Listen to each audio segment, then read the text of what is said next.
చంటి వాళ్ళ అమ్మని తీసుకొనైతే ఇక చెంచలమ్మ గారింటి ముందుకొస్తాడు. "అమ్మ ఒక్క నిమిషం ఆగు. ఏంట్రా చంటి నేనైతే చెప్పలేను అమ్మగారితో. నువ్వు ఎలాగోలాగా అమ్మగారికి చిన్నగా ఈ విషయం అర్థమయ్యేలా చెప్పమ్మా" అనగానే "సరేలేరా" అంటుంది.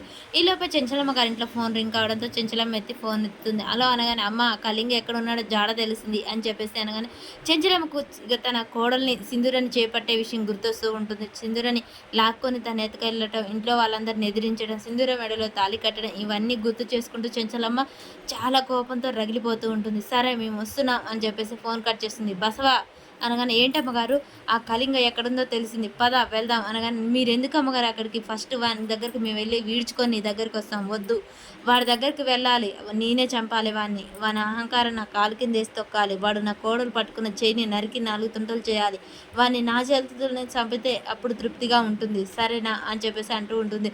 సరే అమ్మగారు వెళ్దాం కానీ వాడి స్థానబలం కాడికి వెళ్తే ఆయనకు ధైర్యం ఎక్కువ ఉంటుంది కాబట్టి వాడిని చూసి దెబ్బ చూసి కొట్టాలి వాడు మన చేతిలో నుంచి తప్పించుకోవడానికి ఎట్టి పరిస్థితుల్లో వీల్లేదు అని చెప్పగానే సరే అమ్మగారు అని చెప్పేసి వాళ్ళు బయటకు వస్తూ ఉంటారు. ఈలోపే చంటిని తీసుకొని వాళ్ళ అమ్మ వస్తూ ఉంటుంది. ఇక చంటి వాళ్ళ అమ్మని చూస్తే చెంచలం ఆగుతుంది. నమస్కారం బాగున్నారండి అనగానే బాగున్నానమ్మా అని చెప్పేసి అనగానే ఇక చంటి ఏంటి మీ అమ్మని చూడబుద్దే చెప్పకుండా వెళ్ళావా నీకేమో మీ అమ్మని చూడబుద్దే మీ అమ్మకు నీ మీద బెంగ ఉంది మీరు కూడా ఒక్కలు ఏం చేస్తారు ఈ ఇంట్లోనే పని చేసుకుంటూ ఉండొచ్చు కదా అని చెప్పేసి సత్యవతిని అంటూ ఉంటుంది చెంచలమ్మ. పుట్టి పెరిగిన ఊరు అది ఎలా వదిలిపెడతానమ్మా అందులోని నేను ఆ ఊరు వదిలిపెట్టి బ్రతకలేను అక్కడే ఉంటాను. సరే సరే మా సింధూరకు పెళ్లి కుదిరింది చంటి నువ్వు ఎప్పుడు చెప్తూ ఉంటావు కదా ఆ సింధూరకు మంచి సంబంధం కుదరాలని నువ్వు చెప్పినట్టే మంచి అబ్బాయితో సంబంధం కుదిరింది త్వరలోనే మన సింధూరకు పెళ్లి జరగబోతుంది అని చెప్పగానే చంటి చాలా సంతోషపడుతూ ఉంటాడు. వీడెంత తిక్కలోడు నీ పెళ్ళానికి పెళ్ళి అవుతుందంటే నువ్వు సంతోషపడతావేంట్రా ఎలా బ్రతుకుతావురా చంటి అని చెప్పేసి వాళ్ళమ్మ మనసులో అనుకుంటూ ఉంటుంది చంటి గురించి. అమ్మ చెప్పు అనగానే అమ్మగారు మా అమ్మనితో ఏదో మాట్లాడాలంట అని చెప్పగానే సత్యవతి చెప్పబోతూ ఉంటుంది. సింధూర చాలా అడలిపోతూ ఉంటుంది.